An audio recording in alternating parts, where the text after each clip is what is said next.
This is Radio Now 95.3 FM. Come for the news, stay for informed conversations. The National Film and Video Censors Board (NFVCB) has announced a ban on the glamorization of smoking, ritual killings, and money rituals in movies, music videos, and skits. Now, this ban was announced by the Executive Director of the NFVCB, Shaibu Hussaini, at the National Stakeholder Engagement on the hashtag Smoke Free Nollywood campaign, which was organized in collaboration with Corporate Accountability and Public Participation Africa, CAPA. Now, there are questions about whether this move will prevent Nollywood from telling authentic stories.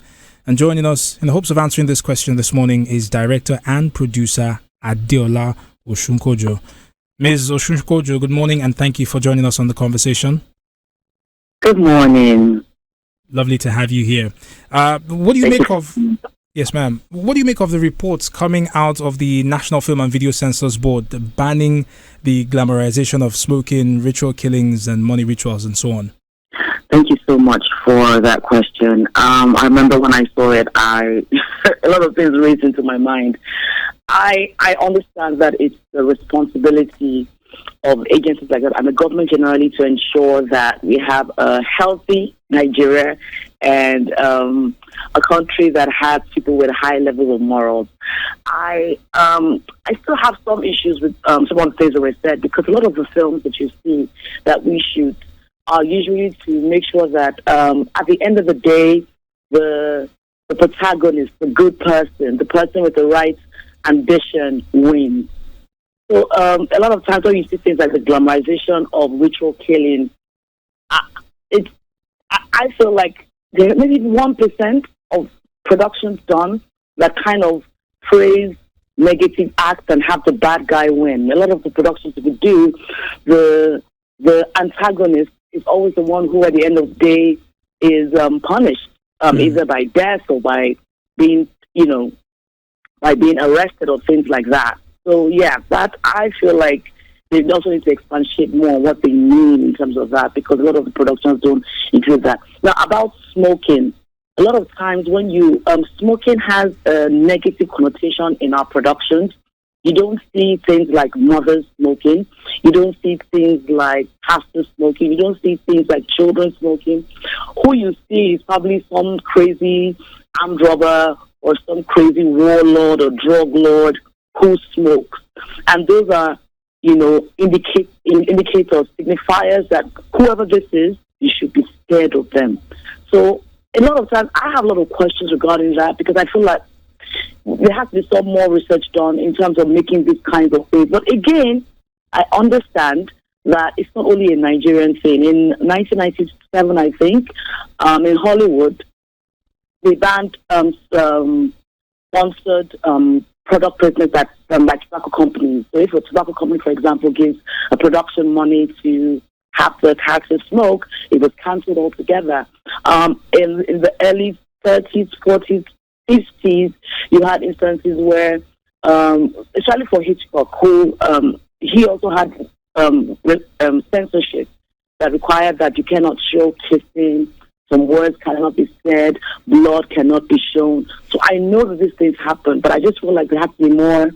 So, Ms. Oshunkojo, how about, let me come in and put something to you. So the executive director of the board, he came out and said that, look, what he said was that the regulation prohibits the promotion and the glamorization, right? So he's quite upset that reports say that he banned those scenes altogether.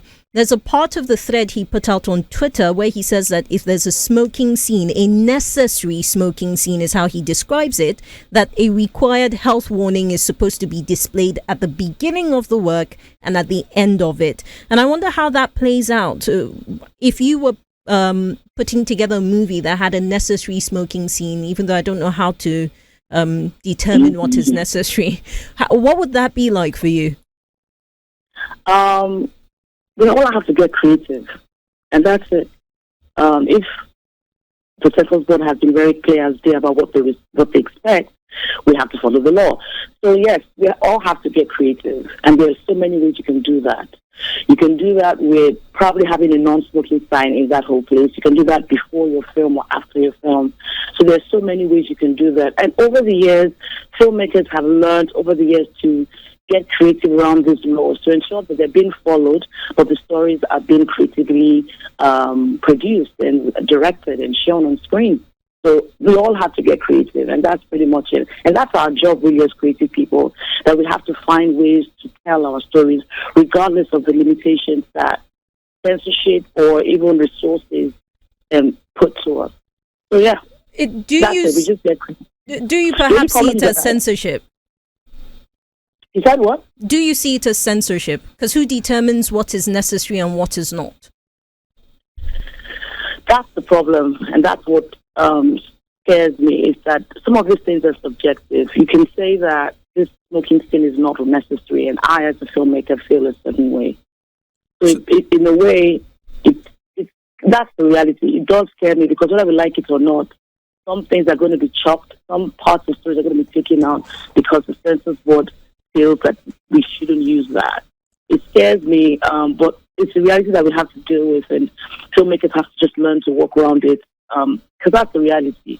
Except, of course, DG and AJN would think of, speaking to the Censors Board to see if there's some level of review or some level of specificity as to what is what in terms of these new laws that are being put to us. So I want to come back again to authenticity and telling stories that actually reflect the lives of people. Now, you've talked about how smokers are depicted in Nollywood, and I'm just thinking back to Nollywood movies and actually realizing that there is an intentionality in terms of putting smokers in a certain light. But the authenticity of stories mean that sometimes people who come from regular walks of life, and I'm talking as young as children, people under the age of 18 could pick up some of these habits, and it forms a part of their story, their life, and it becomes something that is important to show. And I'm asking this because if we are saying censorship, if we're talking about not glamorizing smoking and all these other acts that have come to light at the moment, are we going to avoid telling the truth about a story because the activities that this character will perform do not exactly sit well with the Censorship Board? Something you said, in case the children see something, that's why we have age restrictions. There's some things that we'll never... I remember I just finished working the production, and I told them there were tons of things that we had to take out because it's a family show. So there is age restrictions, and there are responsibilities when it comes to age restrictions. Our stories about the need to tell authentic stories. Sorry, I'd like to take a question again. I apologize. I'm talking about the authenticity of a story. Say a child picks up smoking at an early age, and it's something that they go through their entire life. If the Censorship Board is saying we cannot promote or glamorize smoking, do you have to leave that out to follow the rules, or do you think this is something that will prevent you from telling the real truth about this character? I think we can still tell the story. It's creativity at this point. It's creativity, camera angles. Most likely you find cases where they probably will not show the face of the person. Some with a smaller hand that has a hand of a child. Most likely will be one will pick it. You'll have to tell the story, but you have to find creative ways so that we do exactly what is being said, because it would not see the light of day if we break the law. So it's also, and that's what I've said from the beginning of the interview, that we now have to get creative.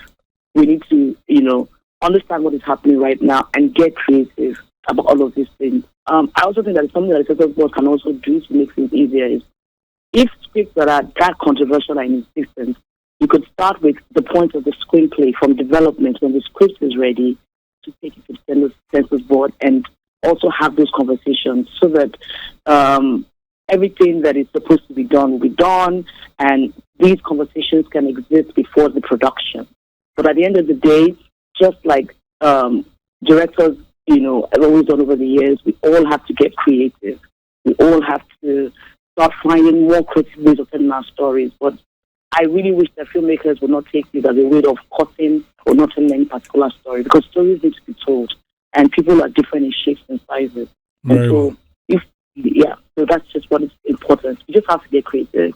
And records like Alfred Hitchcock over the years have had Ms. Oshunkojo, I do apologize, but we have run out of time on this conversation. I'd like to thank you very much for joining us and speaking to us.